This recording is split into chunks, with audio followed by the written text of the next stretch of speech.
बिस्मिल्लाहिर्रहमानिर्रहीम respectable dear viewers अस्सलाम वालेकुम। आज एक शॉर्ट और यूनिक लेक्चर के साथ और मोस्ट एम्बिगुअस लेक्चर जो था, जो मतलब है नावल के अंदर नेम के अंदर एम्बिग्विटी है या वेग्यू फॉर्म में है, और उसकी क्लैरिफिकेशन आप लोग के सामने करवाते हैं। और बेसिकली एक स्टूडेंट ने आज पूछा था,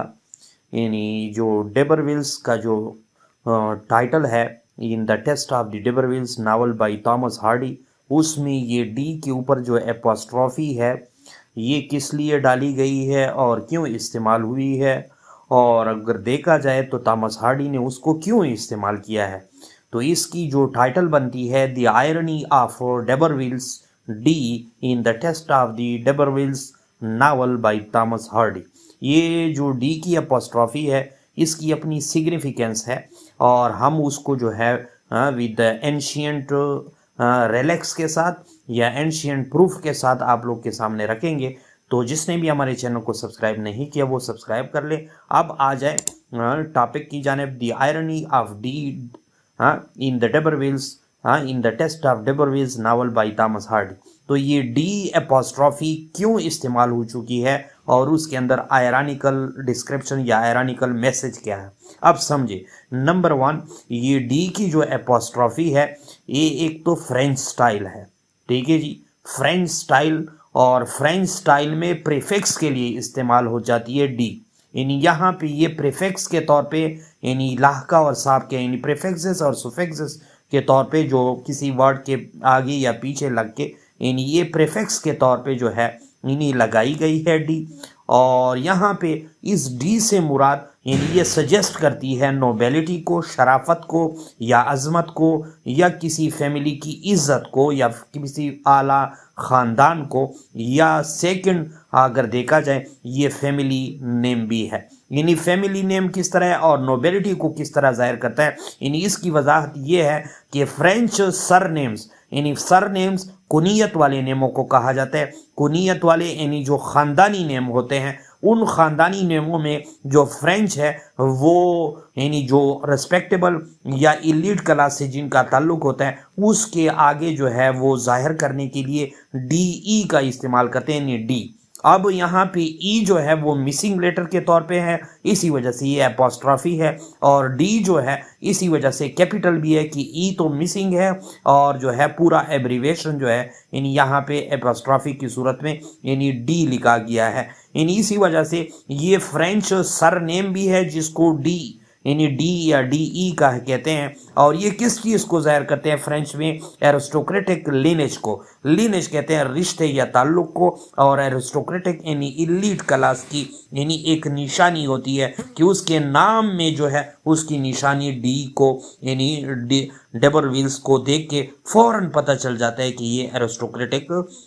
के साथ या एरिस्टोक्रेटिक फैमिली के साथ उसका रिलेशन है। नंबर 2, इस एपोस्ट्रॉफी की जो यानी फिर मतलब क्या बनता है, इस एपोस्ट्रॉफी का खास तौर पे इसी novel in the Tess of d'Urbervilles में इस एपोस्ट्रॉफी का मतलब ये होता है ताकि इस नेम को यानी जो लिखा गया है डेबरविल्स यानी डी एपोस्ट्रॉफी के साथ मज़ीद भी प्रेस्टिजियस बना सके, इज़्ज़तदार शानदार बना सके, और एंशियंट यानी ओल्ड बना सके, ताकि मज़ीद भी जो है लोगों का एतबार उस पर आ जाए। और थर्ड फिर ये है कि थॉमस हार्डी ने यहाँ पे क्यों इसको इस्तेमाल किया है। एक तो उसकी नोबेलिटी की सजेशन देने के लिए, नोबेलिटी उसकी फैमिली को शो करने के लिए, और तीसरी जो है उसको एंशियंट शो करने के लिए, और तो यानी थर्ड जो चीज़ है वो क्या है, यानी however Thomas Hardy uses this name ironically, उसने ये आयरनी प्रोड्यूस करने के लिए यानी description of one thing in the image of another, या इसको भी इस तरह कह सकते हैं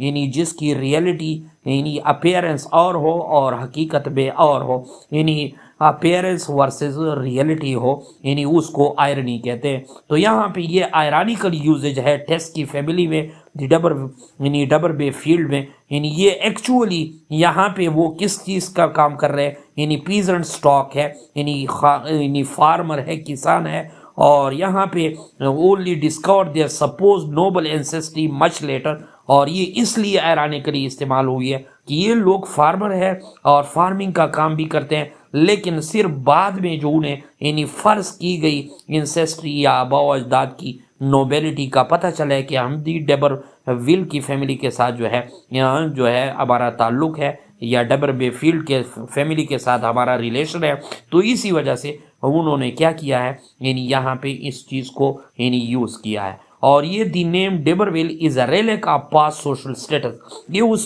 माजी की इलीट क्लास या पास्ट की सोशल स्टेटस की एक अलामत थी, रेलिक थी या प्रूफ थी, हाँ, that no longer hold real power, जो उसके साथ अब हकीकत में कोई इलीट क्लास की कोई पावर नहीं थी। और अब जो है इस चीज़ से फिर वो क्या हाईलाइट करना चाहता था, वो हाईलाइट करना चाहता था उसके नावल की थीम्स को, और वो थीम्स क्या है कि सोशल क्लास के इनजस्टिस, और दूसरी बात एलूजन ऑफ एरिस्टोक्रेसी, यानी एरिस्टोक्रेसी या इलीट क्लास के एलूजन, फरेब या वहम या गुबान या धोखाबाजी, इस चीज़ को वो जाहिर करता था। तो ये एपोस्ट्रॉफी जो है काफ़ी इंपॉर्टेंस है, और असल में ये फैमिली नेम को जाहिर करती है, जिस तरह मैंने क्लास में भी बताया था। नीचे जो है प्रोफेसर सैयद इशफाक अहमद साहब राइटिंग रिटर्निंग ऐप है, आप लोग इस तरह के यानी वेगुअस और एम्बिगुअस लेक्चर के लिए हमें यानी फॉलो कर सकते हैं और हमारे चैनल को सब्सक्राइब भी कर सकते हैं।